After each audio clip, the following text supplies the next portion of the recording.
Four boys, one classroom, one promise. That was 1962. I'm 98 years old now, and I'm the only one left who remembers what really happened. One of us broke the promise.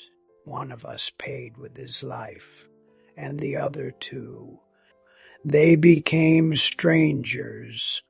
But the part no one ever knew, the part I've carried for over 60 years, is which one of those four boys was me.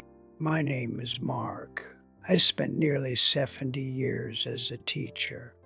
I stood in front of 10,000 students, but long before I stood in front of a classroom, I sat in one.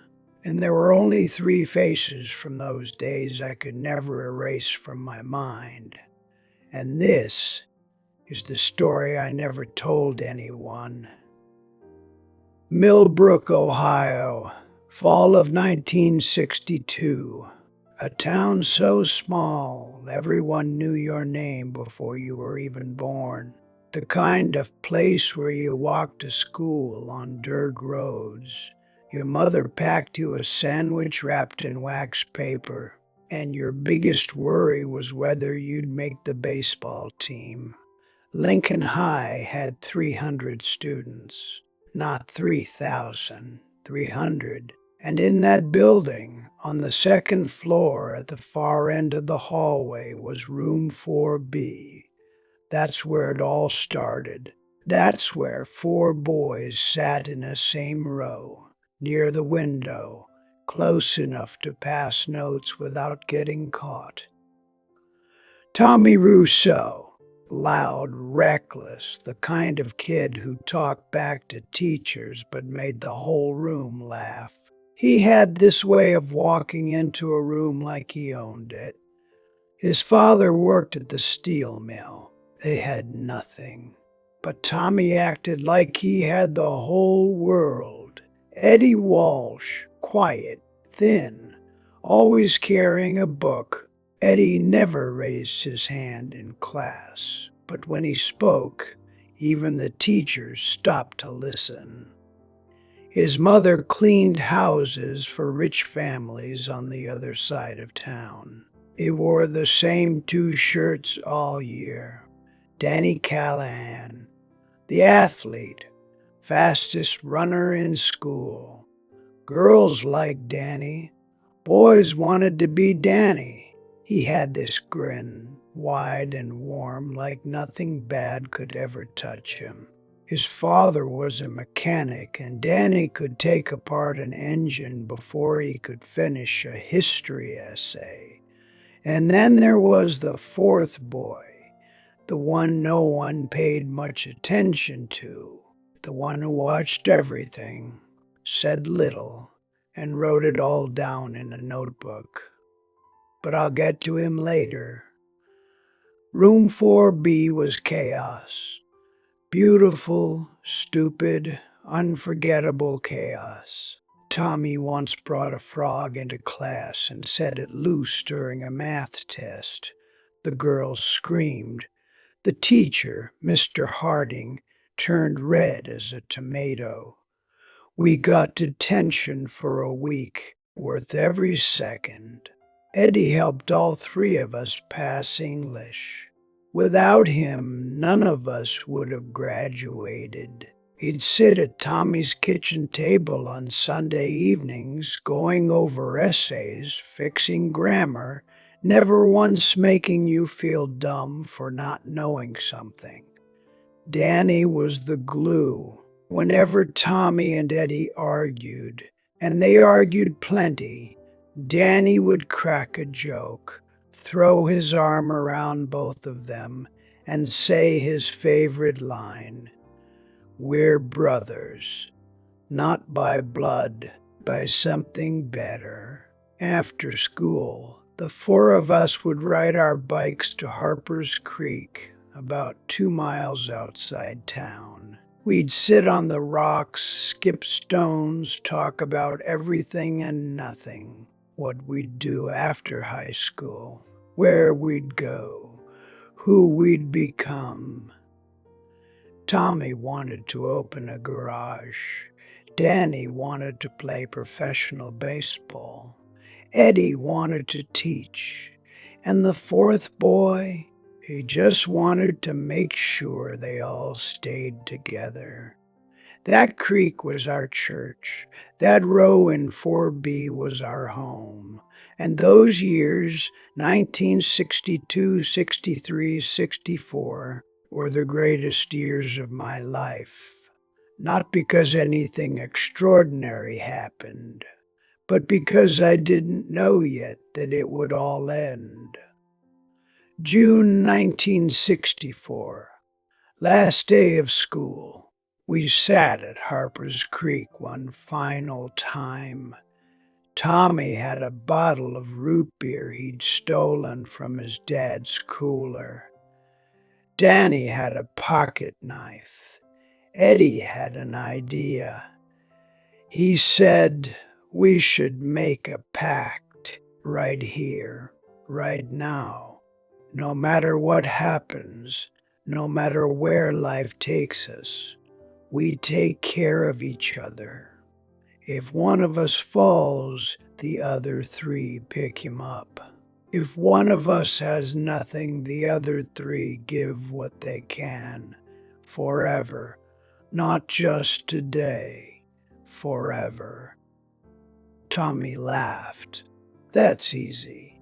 I'd take a bullet for any of you idiots. Danny didn't laugh.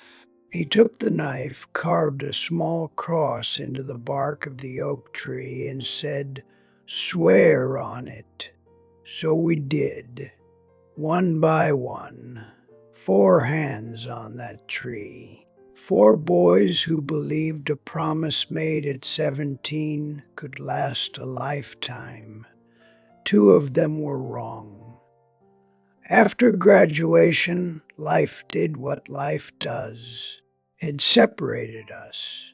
Tommy got a job at a body shop in Cleveland. Hard work, dirty hands, low pay, but Tommy never complained. He married young. A girl named Linda had 2 kids by 23. Danny got a scholarship, not for baseball, for football. Played 2 seasons at a small college before a knee injury ended everything. He came back to Millbrook, worked at his dad's shop, and pretended he wasn't heartbroken. Eddie surprised everyone. He left Ohio, got a scholarship to a teaching college in Pennsylvania. For a while he wrote letters, then the letters stopped. And the fourth boy, he stayed in Millbrook, got a job at the local school, sweeping floors at first, then substitute teaching, then full-time. Room 4B eventually became his classroom.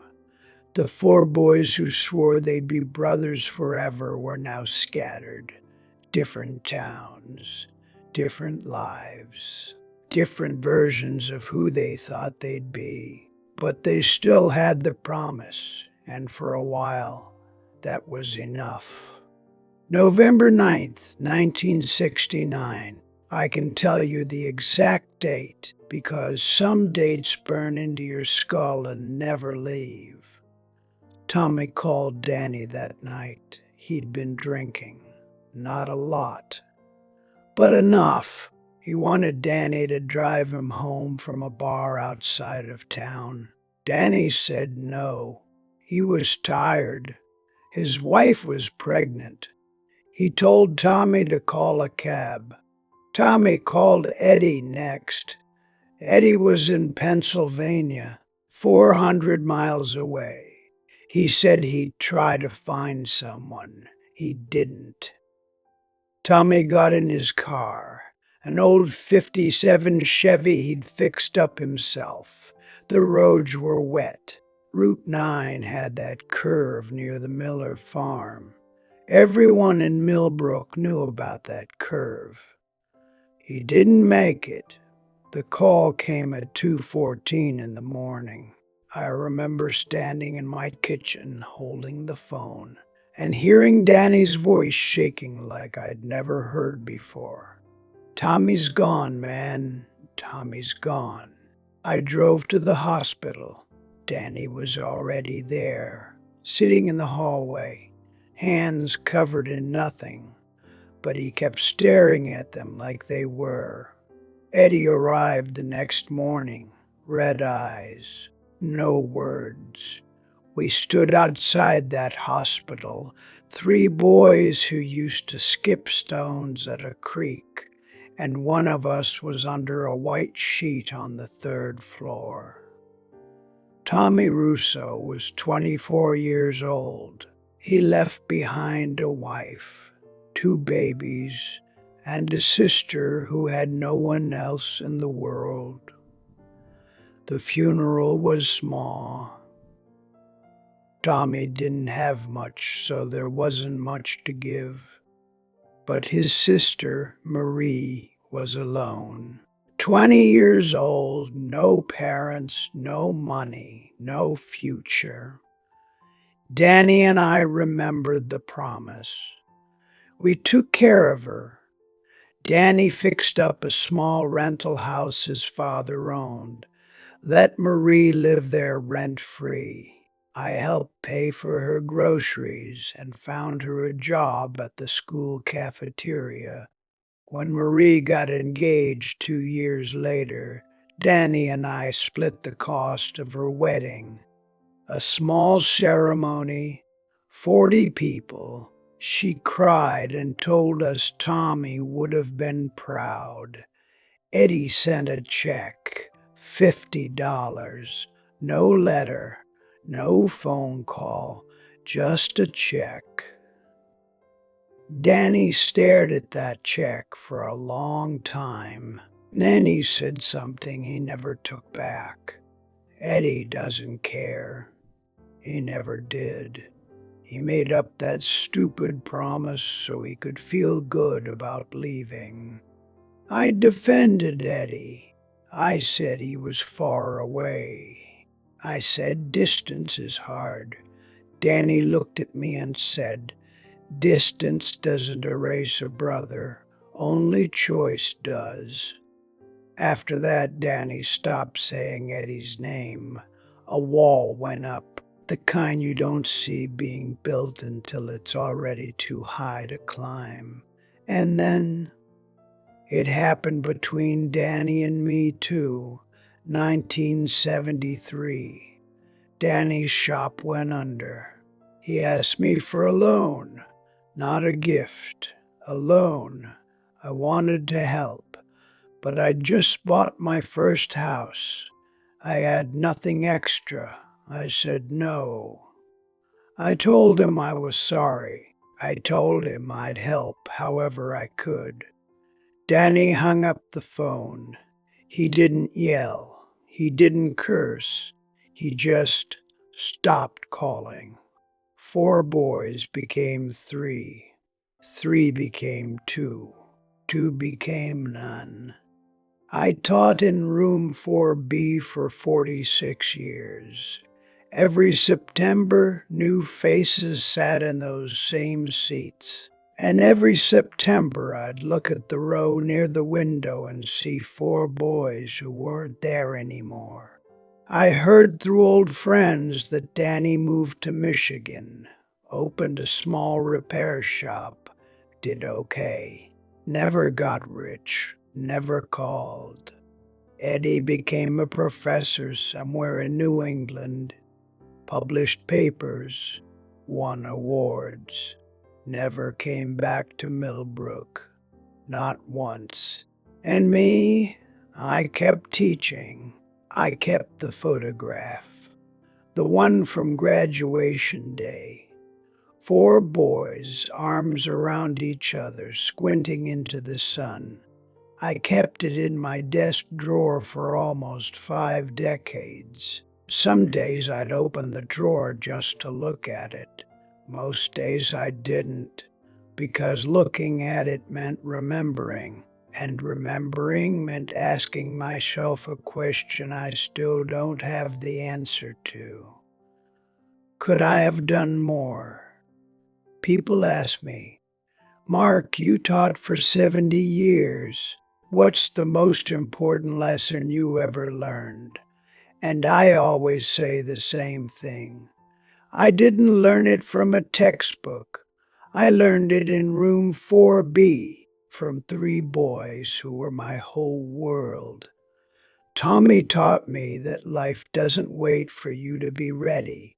He was 24. 24, and the road didn't care that he had babies at home. Danny taught me that pride is a silent killer. He needed me. I failed him, and he never gave me the chance to make it right. Eddie taught me that some people love you in a chapter, not the whole book. And that's not betrayal. That's just human. And the promise, the one we made at Harper's Creek, I'm the only one who kept it. Not because I'm better, not because I'm stronger, but because I was the fourth boy, the quiet one, the one who watched everything and said nothing. I stayed in Millbrook. I taught in room 4B. I took care of Marie until she didn't need me anymore. I kept the photograph. I kept the memory. I kept the promise. Not because they asked me to, because I gave my word. And where I come from, that's all you've got. My name is Mark. I'm 98 years old. I've had 10,000 students, but I only ever had 3 brothers, and I lost all of them